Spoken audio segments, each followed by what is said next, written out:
ಭಾರತ ಅರ್ಬನೈಸ್ ಆಗ್ತಾ ಇದೆ. 31% ಭಾರತೀಯರು ಇವತ್ತು ನಗರಗಳಲ್ಲಿದ್ದಾರೆ. ಇನ್ನೊಂದು 3-4 ವರ್ಷ ಹೋದಾಗ ಇದು 35-36%ಗೆ ಬರುತ್ತೆ. ಇದು ನಮ್ಮ ಬೆಳವಣಿಗೆಗೆ ಕಾರಣ ಆಗುತ್ತೆ ಅಂತ ತುಂಬಾ IPOಗಳಲ್ಲಿ ಕಂಪನಿಗಳು ಹೇಳಿಕೊಂಡಿರೋದನ್ನ ನೀವು ನೋಡಿರ್ತೀರಿ.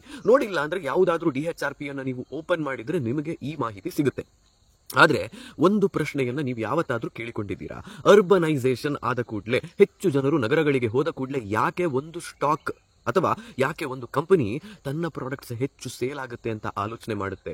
ಯಾಕೆ ತನ್ನ ಸರ್ವಿಸಸ್ಗೆ ಹೆಚ್ಚು ಜನ ಕಸ್ಟಮರ್ಸ್ ಸಿಗುತ್ತಾರೆ ಅನ್ನುವ ಆಲೋಚನೆಯನ್ನ ಮಾಡುತ್ತೆ? ಇದು ಯಾವತ್ತಾದ್ರೂ ನಿಮ್ಮ ತಲೆಗೆ ಹೋಗಿದೆಯಾ? ಹೋಗಿಲ್ಲ ಅಂದ್ರೆ ಇವತ್ತು ನಾನು ಇದನ್ನ ಎಕ್ಸ್ಪ್ಲೈನ್ ಮಾಡ್ತೀನಿ ಕೇಳಿ. ನಾನಿವತ್ತು ಹಾಕಿರುವಂತಹ ಶರ್ಟ್ ಇದೆಯಲ್ಲ, ಇದು 7-8 ವರ್ಷ ಹಳೆಯ ಶರ್ಟ್. ನಮ್ಮ ಹಳ್ಳಿಯಲ್ಲಿ ನಾನೀಗಿದ್ದೀನಿ. ಇಲ್ಲಿ ಏನಾಗುತ್ತೆ ಇನ್ ಜನರಲ್ ಅನ್ನುವ ಆಲೋಚನೆಯನ್ನ ನೀವೊಮ್ಮೆ ಮಾಡಿ. ನೀವು ಹಳ್ಳಿಯಿಂದ ಬಂದಿರುವವರು ಅಂದ್ರೆ ನಿಮಗದು ಗೊತ್ತಿರುತ್ತೆ. ಮನೆಯಲ್ಲಿ ದನಗಳು ಇರ್ತವೆ, ಹಾಲು ಮನೆಯದ್ದೇ. ಈ ದನಗಳು ಸೆಗಣಿ ಹಾಕ್ತಾವೆ ಅಂತ ಹೇಳಿದ್ರೆ ಹಟ್ಟಿಗೆ ನೀವು ಒಂದು ವೇಳೆ ಹುಲ್ಲು, ಸೊಪ್ಪು ಅಥವಾ ತರಗೆಲೆಗಳನ್ನ ತಂದು ಹಾಕ್ತೀರಿ ಅಂತ ಹೇಳಿದ್ರೆ ಹಟ್ಟಿ ಗೊಬ್ಬರ ನಿಮಗೆ ಸಿಗುತ್ತೆ. ಈ ಹಟ್ಟಿ ಗೊಬ್ಬರ ನಿಮಗೆ ಸಿಕ್ಕಿತು ಅಂತ ಹೇಳಿದ್ರೆ, ಗೋಮೂತ್ರ ನಿಮಗೆ ಸಿಕ್ತು ಅಂತ ಹೇಳಿದ್ರೆ, ನಿಮ್ಮ ಮನೆಯ ಹಿತ್ತಲಲ್ಲಿ ಒಂದಿಷ್ಟು ತರಕಾರಿಗಳನ್ನು ನೀವು ಬೆಳಿತೀರಿ. ಬದನೆಯೋ, ಬಸಳೆಯೋ, ತೊಂಡೆಯೋ, ಬೆಂಡೆಯೋ, ಅಲಸಂಡೆಯೋ, ಹೀಗೆ ಇದು ಯಾವುದನ್ನಾದ್ರೂ ನೀವು ಬೆಳಿತಿದ್ದೀರಿ ಅಥವಾ ಇದರಲ್ಲಿ ಒಂದಿಷ್ಟು ನೀವು ಬೆಳಿತಿದ್ದೀರಿ ಅಂತ ಹೇಳಿದ್ರೆ, ನಿಮ್ಮ ಮನೆಯ ಅಡುಗೆ ಮಾಡೋದಕ್ಕೆ ಬೇಕಾಗಿರುವಂತಹ ವಸ್ತುಗಳು ಅಥವಾ ತರಕಾರಿಗಳು ನಿಮ್ಮ ಮನೆಯಿಂದಲೇ ಬರ್ತಾ ಇದ್ದಾವೆ.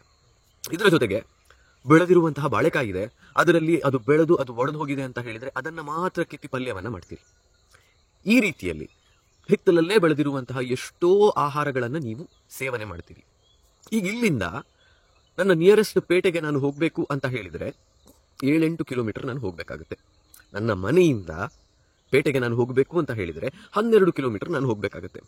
ಈಗ 12 ಕಿಲೋಮೀಟರ್ ದೂರವನ್ನ ನೀವು ಏನಾದ್ರೂ ಕಾರಣ ಇಲ್ಲದೆ ಕ್ರಮಿಸೋದಿಲ್ಲ. You want go unless you have some serious work.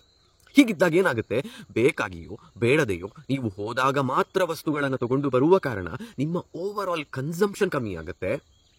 ಆ ವಸ್ತು ಇವತ್ತು ಬೇಡ, ಇನ್ನೊಮ್ಮೆ ತರೋಣ ಅಂತ ಆಲೋಚನೆ ಮಾಡ್ತೀರಿ. You will not get into impulse buying.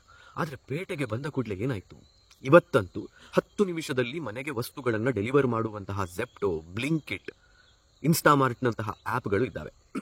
ಮನೆಯಲ್ಲಿ ಕೂತಿರ್ತೀರಿ, ಇವತ್ತು ಅಡುಗೆ ಮಾಡೋದು ಇಷ್ಟ ಇಲ್ಲ ಅಂತ ಹೇಳಿದ್ರೆ ಝೊಮ್ಯಾಟೊ, ಸ್ವಿಗ್ಗಿ ಮಾಡುವಂತಹ ಆಯ್ಕೆ ನಿಮ್ಮ ಬಳಿಯಲ್ಲಿ ಇರುತ್ತೆ. ಅಥವಾ ಮನೆಯಿಂದ 2 ಹೆಜ್ಜೆ ಹೊರಗಡೆ ನಡ್ಕೊಂಡು ಹೋದ್ರೆ ಒಂದು ಹೋಟೆಲ್ ನಿಮಗೆ ಸಿಗುತ್ತೆ. ಟೀ ಕುಡಿಯೋಣ ಅಂತ ಹೊರಗಡೆ ಹೋದ್ರೆ ಅಲ್ಲಿ ಅಮೃತ ಚಹಾ ಸಿಗುತ್ತೆ ನಿಮಗೆ. ಅದರ ಮೇಲೆ ನೀವು ದುಡ್ಡು ಖರ್ಚು ಮಾಡ್ತೀರಿ. ಹೊರಗೆ ಹೋಗ್ತಿದ್ದೀರಿ, ಏನನ್ನೋ ಬೇರೆಯದನ್ನ ಖರೀದಿ ಮಾಡೋದಕ್ಕೆ, ಅಲ್ಲೊಂದು ಅಂಗಡಿಯಲ್ಲಿ ಡಿಸ್ಪ್ಲೇ ಹಾಕಿರುವಂತಹ ಶರ್ಟು ಅಥವಾ ಸ್ಕರ್ಟು ನಿಮಗೆ ಇಂಟ್ರೆಸ್ಟಿಂಗ್ ಅಂತ ಅನ್ಸುತ್ತೆ. ನೀವಲ್ಲಿ ಅದನ್ನು ಖರೀದಿ ಮಾಡೋದಕ್ಕೆ ಹೋಗ್ತೀರಿ. ಅದರ ಜೊತೆ ಇನ್ನೊಂದು 2 ವಸ್ತುಗಳನ್ನು ಖರೀದಿ ಮಾಡ್ತೀರಿ.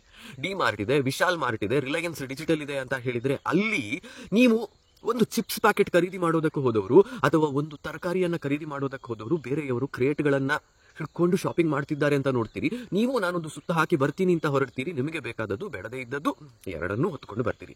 This is what city life does to people. ಹಳ್ಳಿಯಲ್ಲಿದ್ದೀರಿ, ಮನೆಯ ಸುತ್ತ ಒಂದು ಸಣ್ಣ ಹಿತ್ತಲಿದೆ, ತೋಟ ಇದೆ ಅಂತ ಹೇಳಿದ್ರೆ ಬೇಸಿಗೆ ಬಂದ ಕೂಡಲೇ ಅದಕ್ಕೆ ನೀರು ಹಾಕುವಂತಹ ಕೆಲಸ.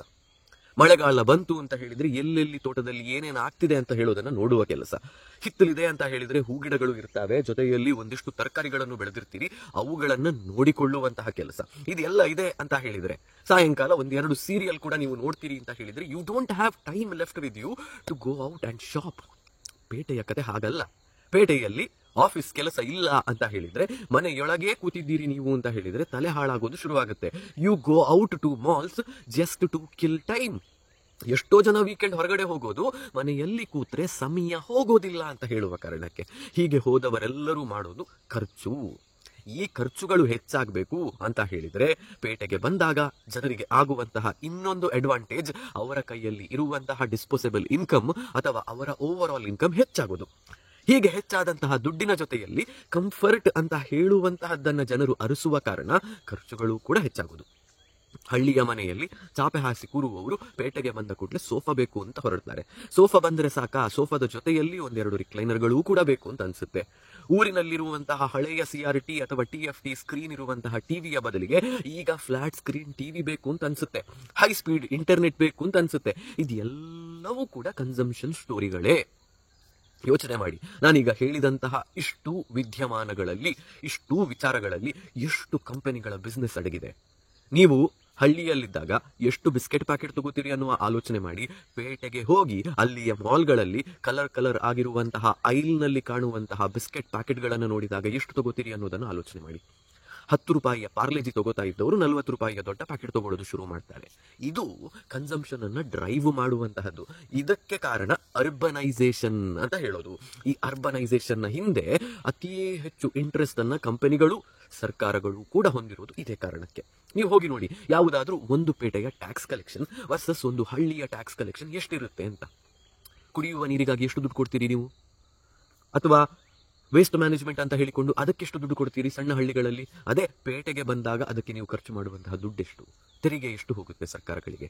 ಇದು ಅರ್ಬನೈಸೇಷನ್ ಮತ್ತು ಅರ್ಬನೈಸೇಷನ್ನ ಹಿಂದೆ ಬಿದ್ದಿರುವಂತಹ ಕಂಪನಿಗಳ, ಸರ್ಕಾರಗಳ ಕತೆ. ನೀವು ಎಲ್ಲಿದ್ದೀರಿ? ಹಳ್ಳಿಯಲ್ಲೋ ಪೇಟೆಯಲ್ಲೋ? ಕಮೆಂಟ್ ಮಾಡಿ ಹೇಳಿ. ಈ ವಿಡಿಯೋ ನಿಮ್ಗೆ ಇಷ್ಟ ಆಯ್ತಾ? ದಯವಿಟ್ಟು ಅದರ ಬಗ್ಗೆಯೂ ಕೂಡ ಕಮೆಂಟ್ ಮಾಡಿ ಹೇಳಿ. ನಿಮ್ಮ ಕಮೆಂಟ್ಗಾಗಿ ಕಾಯ್ತಾ ಇರ್ತೀನಿ. ಇಲ್ಲಿಗೆ ಇವತ್ತಿನ ವಿಡಿಯೋವನ್ನು ಮುಗಿಸುವಂತಹ ಸಮಯ ಬಂದಿದೆ. ಹೋಗಿ ಬರ್ತೀನಿ. ನಾನು ನಿಮ್ಮ ಆಶೀಶ್ ಸರಕ.